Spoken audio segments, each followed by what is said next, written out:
بسم اللہ الرحمن الرحیم۔ ایک چور جیل سے رہا ہوا، اس نے باہر نکلتے ہی سچے دل سے توبہ کر لی۔ اس نے عہد کیا، آج کے بعد کبھی چوری نہیں کروں گا، مگر کسی نے اس کی بات پر یقین نہیں کیا۔ اس نے محلے کے لوگوں سے کہا، کیا آپ میں سے کوئی مجھے اپنی بیٹی دینا چاہے گا؟ اگرچہ اس نے برے کاموں سے توبہ کر لی تھی، مگر لوگ اس سے ڈرتے تھے۔ اب بھی لوگ ڈر کی وجہ سے خاموش تھے، مگر وہ چاہتا تھا کہ لوگ اپنی خوشی سے اسے اپنی بیٹی دیں۔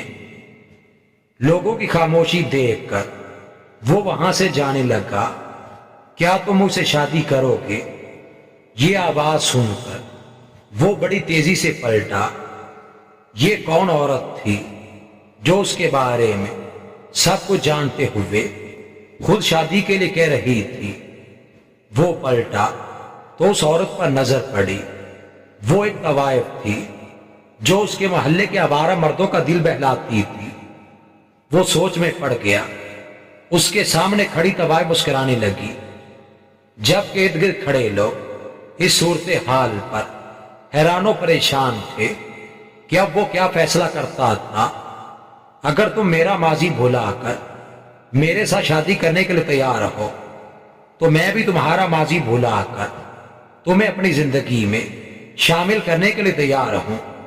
یہ سن کر سب کو سانپ سونگ گیا، مگر اندر ہی اندر سب خوش تھے کہ چلو دو برے لوگ ایک ہو گئے۔ چند دن بعد ان دونوں کی شادی ہو گئی۔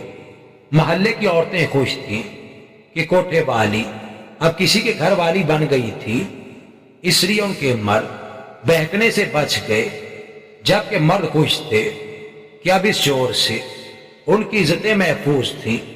دونوں نے توبہ کر کے شادی تو کر لی، مگر سب کی آنکھ میں کنکر کی طرح چبھنے لگے۔ سب نے کہا کہ طوائف کبھی بھی شریفانہ زندگی نہیں گزار سکتی، اور نہ ہی چور شریفوں کی طرح رہ سکتا ہے۔ سب کو لگا کہ یہ شادی ایک دن بھی نہیں چلے گی، مگر دونوں نے لوگوں کو حیران کر دیا۔ طوائف گھر بیٹھ گئی، جبکہ چور محنت مزدوری کر کے اپنا گھر چلانے لگا۔ لوگ پھر بھی باتیں بنانے لگے، جلد دونوں اس زندگی سے بیزار ہو جائیں گے اور واپس اپنی اپنی زندگی کی طرف لوٹ جائیں گے۔ مگر لوگ یہ سن کر حیران ہو گئے کہ طوائف چور کے بچے کی ماں بننے والی تھی۔ لوگ ہنسنے لگے، ان دونوں کا مذاق اڑانے لگے۔ کسی نے کہا کہ اگر ان کی بیٹی ہوئی تو ضرور ماں کے پیشے کو اپنائے گی۔ کسی نے کہا اگر بیٹا ہوا تو باپ پر جائے گا۔ یہ باتیں ہوتی رہیں، یہ باتیں ان دونوں تک بھی پہنچتی رہیں، مگر وہ اپنی زندگی میں مگن رہے۔ لوگوں کا کام بس باتیں بنانا تھا، نیت تو صرف خدا جانتا ہے۔ اور خدا جانتا تھا کہ ان دونوں کی نیت صاف تھی۔ دونوں ایک دوسرے کا ساتھ پا کر بہت خوش تھے۔ پھر یوں ہی وقت گزرتا گیا۔ جن لوگوں نے کہا تھا کہ یہ دونوں ایک نہ ایک دن اپنے ماضی کی طرف لوٹ جائیں گے، وہ اپنی سوچ پر شرمندہ ہونے لگے۔ سال بعد ان دونوں کو اللہ تعالیٰ نے ایک بیٹے سے نوازا۔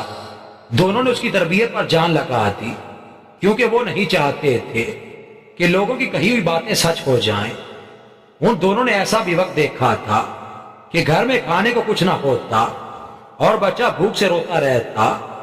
ایسے میں اگر وہ چاہتے تو اپنے دھندے کی طرف لوٹ جاتے، مگر انہوں نے بھوک کو آزمائش سمجھ کر برداشت کیا۔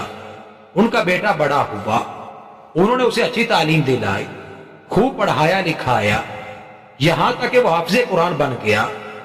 وہ دور دور کی مسجدوں میں جمعہ پڑھانے جاتا، جبکہ اس کے محلے کے لوگ اسے اچھی نگاہ سے نہیں دیکھتے تھے۔ ایک چور اور طوائف کا بیٹا اتنا نیک کیسے ہو سکتا تھا؟ وہ سوچتے یقیناً یہ سب اس کا دکھاوا تھا۔ اس دوران محلے کی مسجد کا بوڑھا مولوی بیمار پڑ گیا۔ ان کی بیماری کا سن کر محلے والے سوچ میں پڑ گئے کہ اب ان کی جگہ کون لے گا۔ لیکن چند دن بعد خود ہی مولوی صاحب نے اس مسئلے کا حل پیش کر دیا۔ اس نے اپنی جگہ پر جس نوجوان کو چنا وہ طوائف اور چور کا بیٹا تھا۔ سب اعتراض کرنے لگے مگر یہ تو ایک طوائف اور چور کا۔ تب مولوی صاحب نے لوگوں سے کہا اس سے کوئی فرق نہیں پڑتا، کیونکہ مجھ جیسے نیک آدمی کا بیٹا ان دنوں جیل میں ہے، جب ایک چور اور طوائف کا بیٹا مسجد میں ہے۔ ضروری نہیں کہ نیک آدمی کی اولاد نیک ہو اور برے آدمی کی اولاد بد ہو۔ کبھی کبھی برے آدمی کے گھر میں فرشتہ اور اچھے آدمی کے گھر میں ابلیس پیدا ہو جاتا ہے۔